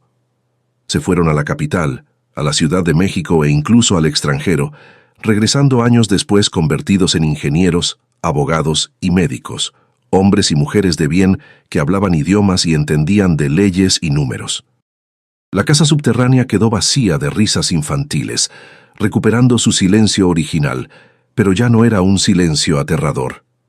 Dolores construyó una hacienda hermosa en la cima de la colina, con corredores amplios y techos altos, pero curiosamente pasaba sus tardes sentada en una mecedora frente a la vieja puerta de madera y hierro de la cueva, como una guardiana que se niega a abandonar su puesto, vigilando que el pasado no regresara para cobrar viejas deudas. La justicia poética, lenta pero implacable, se encargó de don Anselmo sin que Dolores tuviera que disparar un solo tiro más. El cacique, consumido por la amargura de ver prosperar a quien despreciaba y golpeado por malas inversiones y sequías que diezmaron su ganado, vio cómo su poder se desmoronaba ladrillo a ladrillo. Se decía en el pueblo que murió solo en su gran casa vacía, rodeado de botellas y deudas, mientras que la viuda del agujero recibía a gobernadores y obispos en su mesa. Dolores no celebró su muerte. Cuando le dieron la noticia, simplemente asintió y se persignó murmurando un «Que Dios lo perdone, porque yo ya no tengo tiempo para odiar». Había aprendido que el odio es un veneno que uno se toma esperando que el otro muera, y ella tenía demasiada vida que administrar como para desperdiciarla en rencores antiguos. Antonio, el primogénito que había cargado la pala y el miedo aquella noche de la dinamita, regresó convertido en un ingeniero de minas respetado, haciéndose cargo de las operaciones técnicas de La Esperanza. Verlo caminar por los túneles, ya no como un niño asustado, sino como un hombre que daba órdenes con seguridad, era el mayor tesoro de Dolores, más valioso que toda la plata extraída.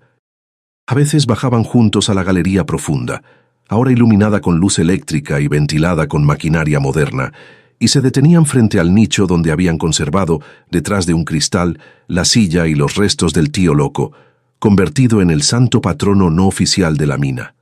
«Él sabía que vendrías, mamá», le dijo Antonio una tarde. Guardó esto para alguien que tuviera el coraje de reclamarlo. A pesar de la modernidad que la rodeaba, Dolores mantenía sus rituales. Cada aniversario de la llegada a la cueva, bajaba sola, apagaba las luces eléctricas y encendía una simple vela de sebo, sentándose en la oscuridad para recordar. Recordaba el frío del suelo, el sonido del agua filtrándose, el terror a los jinetes, pero sobre todo recordaba la fuerza sobrenatural que la había poseído, esa certeza de que era capaz de derrumbar el mundo antes que dejar que tocaran a sus hijos. En la soledad de la cueva, hablaba con Manuel, su esposo muerto. «No les dejé deudas, viejo», susurraba al aire viciado. «Les dejé un futuro. Ojalá pudieras verlos. Son hombres derechos, son mujeres fuertes. Ya nadie nos mira por encima del hombro». Y el eco de la mina parecía responderle con un susurro de aprobación. La vejez llegó a sus piernas antes que a su cabeza. El bastón se convirtió en su tercer pie, y los viajes a la capital cesaron, pero su autoridad en la región permanecía intacta. Se convirtió en la madrina del pueblo, la anciana a la que todos acudían para resolver disputas, pedir consejos o solicitar ayuda para un funeral o una boda. Nunca negó un plato de comida a quien tocara su puerta, recordando siempre que ella misma había estado del otro lado del hambre. «La caridad no es dar lo que sobra», solía decir a sus nietos cuando venían a visitarla en vacaciones, «es dar lo que uno necesita, sabiendo que la vida da muchas vueltas». Sus nietos la miraban con ojos grandes, fascinados por la abuela, que según decían los cuentos, había vencido a un ejército de bandidos con magia y fuego. Una tarde de noviembre, exactamente 50 años después de su llegada, una tormenta similar a la de aquella primera noche azotó la región. El viento aullaba como un alma en pena y la lluvia golpeaba los cristales de la hacienda. Dolores, ahora con 86 años, pidió que la llevaran al porche cubierto. Se sentó allí, envuelta en mantas de lana, mirando hacia la entrada de la cueva bajo la lluvia torrencial. La familia intentó disuadirla, temiendo por su salud, pero ella levantó una mano huesuda y los calló. «Déjenme verla», dijo con voz débil pero firme. «Es solo lluvia, la lluvia limpia». Observó cómo el agua corría por los surcos de la tierra, recordando cómo ese mismo elemento había revelado la entrada secreta. Ya no sentía miedo, solo una inmensa gratitud por las tormentas que, aunque parecen destructivas, a veces son necesarias para descubrir lo que está oculto. Sintió entonces que el ciclo estaba completo. La tierra le había dado todo, pero también le había cobrado su precio en soledad y esfuerzo. Había sido madre, padre, minera, guerrera y empresaria. Había enterrado su suavidad para poder ser roca, y ahora, al final del camino, sentía que podía permitirse volver a ser frágil. Miró sus manos manchadas por la edad y vio en ellas las mismas manos que habían lavado ropa ajena, que habían cargado piedras, que habían empuñado una escopeta. Eran manos que habían construido un legado. Cerró los ojos un momento, escuchando el rugido del trueno, y sonrió.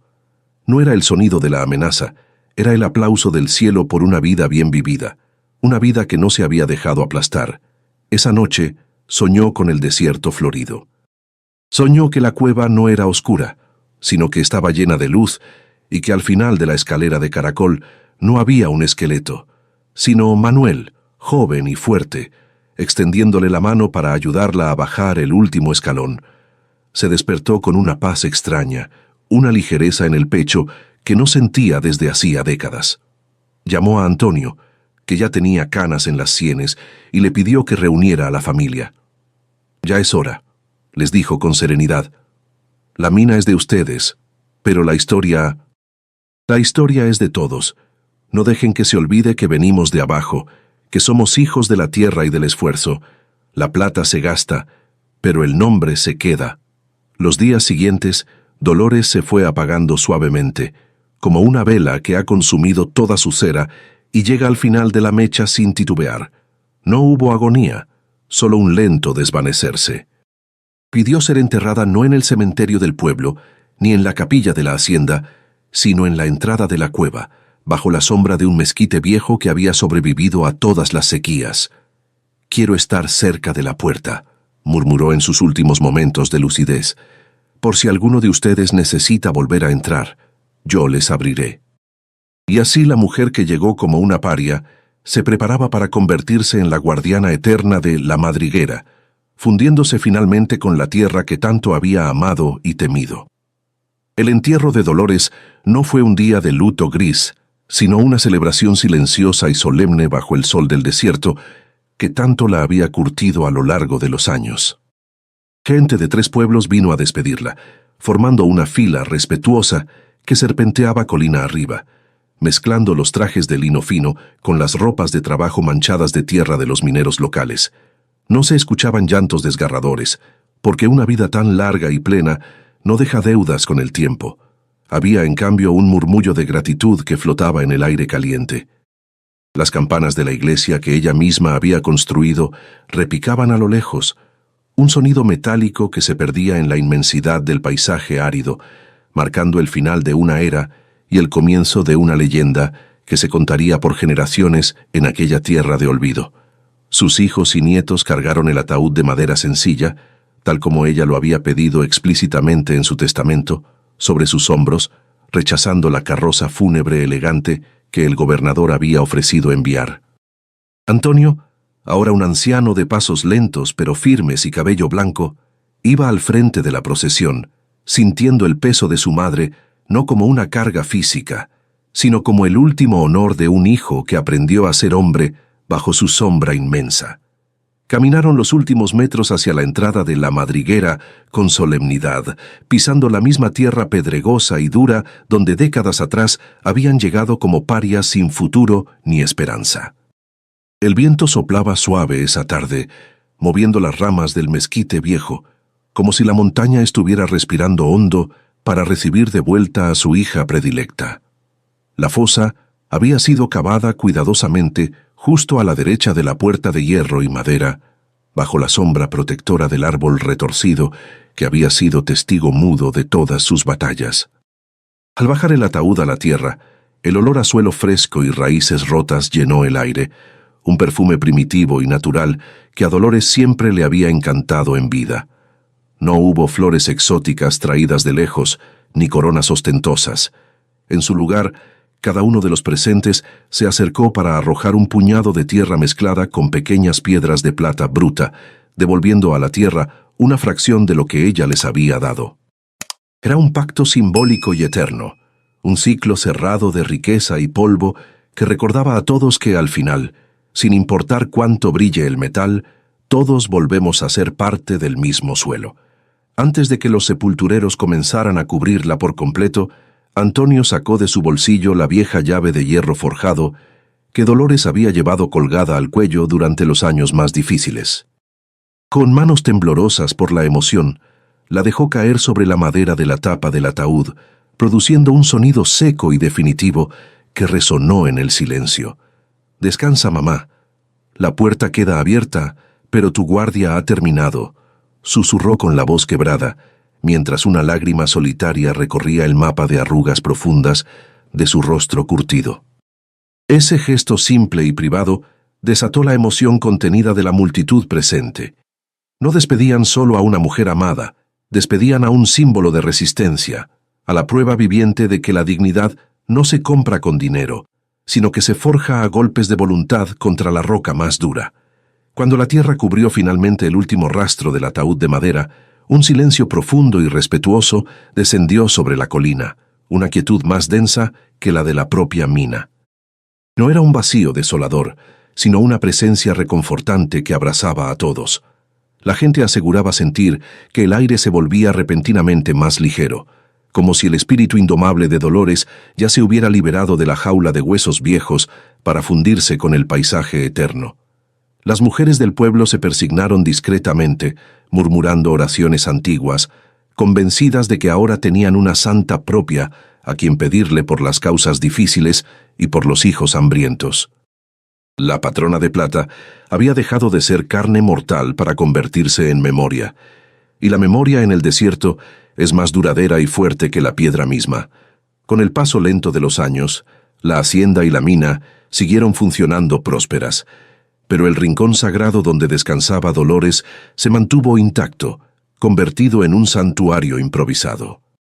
Los mineros que entraban al turno peligroso de la noche pasaban siempre por allí, tocando el tronco rugoso del mezquite para pedir protección contra los derrumbes y los malos aires del subsuelo. Decían que a veces, en las noches claras de luna llena, se veía una sombra sentada en la mecedora vacía del porche, vigilando la entrada con una escopeta imaginaria entre las manos. Nadie sentía miedo de esa aparición nocturna. Al contrario, sentían la seguridad profunda de saber que la matriarca seguía allí, cuidando celosamente que la codicia, la envidia y la injusticia no volvieran a pisar sus dominios sagrados. La historia de la viuda que heredó un agujero despreciado y encontró un imperio se convirtió en el cuento favorito de las abuelas de la región para dormir a los nietos. Pero no la contaban como un cuento de hadas sobre tesoros fáciles y suerte, sino como una lección dura de coraje y perseverancia. Les hablaban del hambre que duele, del miedo a la tormenta, de la dinamita y de cómo una madre sola se enfrentó a un ejército de hombres armados. Les enseñaban que el verdadero tesoro de Dolores no fue la plata brillante, sino la capacidad de ver un hogar donde otros solo veían un hoyo, y de ver futuro donde el mundo solo le ofrecía un final. Esa narrativa formó el carácter de las nuevas generaciones, inyectando en su sangre el orgullo de venir de una estirpe de guerreros silenciosos. Los descendientes de Dolores, aunque dispersos por el mundo y las profesiones, nunca vendieron la madriguera ni olvidaron su origen humilde. Crearon una fundación benéfica, con las ganancias de la mina, dedicada a dar becas de estudio a los hijos de los mineros y a mujeres solas que querían empezar de nuevo. Cada año, la familia se reúne en la colina para recordar, no para hablar de negocios o herencias, sino para comer tortillas hechas a mano y mirar el atardecer desde el mismo punto donde su bisabuela desafió al destino. Entienden perfectamente que la herencia más grande que recibieron no está en las cuentas bancarias, sino en la certeza inquebrantable de que llevan dentro la fuerza necesaria para derrumbar sus propias montañas si la vida los acorrala contra la pared. Y así, la cueva que fue despreciada por todos, el fin del mundo donde nadie quería vivir, sigue ahí, con su puerta de madera renovada pero con las mismas bisagras antiguas rechinando. Es un monumento físico a la resiliencia humana, un recordatorio constante de que a veces hay que bajar a la oscuridad más profunda para encontrar la luz más brillante. Dolores demostró con su vida que la esperanza no es algo que se encuentra tirado en el camino, sino algo que se excava con las uñas, se defiende con los dientes y se pule con el alma. Su existencia fue un mapa de cicatrices convertidas en medallas de honor, una prueba de que no importa cuán profundo te entierren, si tienes una semilla de fe, siempre puedes romper el suelo y alcanzar el sol. Hoy, si pasas por ese camino olvidado del norte de México, verás la colina brillando bajo el sol implacable, no por la plata, sino por la historia vibrante que emana de sus piedras. El viento todavía susurra entre los túneles vacíos y las galerías, pero ya no suena a lamento de muerte, suena a canción de cuna antigua, a la voz ronca de una mujer diciendo que todo va a estar bien si tienes el valor de aguantar un poco más. Porque al final, todos tenemos una madriguera en nuestra vida, un lugar oscuro y temido que, si nos atrevemos a explorar y aceptar, guarda la llave de nuestra propia libertad. La viuda descansa en paz, pero su eco sigue retumbando, recordándonos que la verdadera fortuna es tener a quien proteger y por quien luchar hasta el último aliento.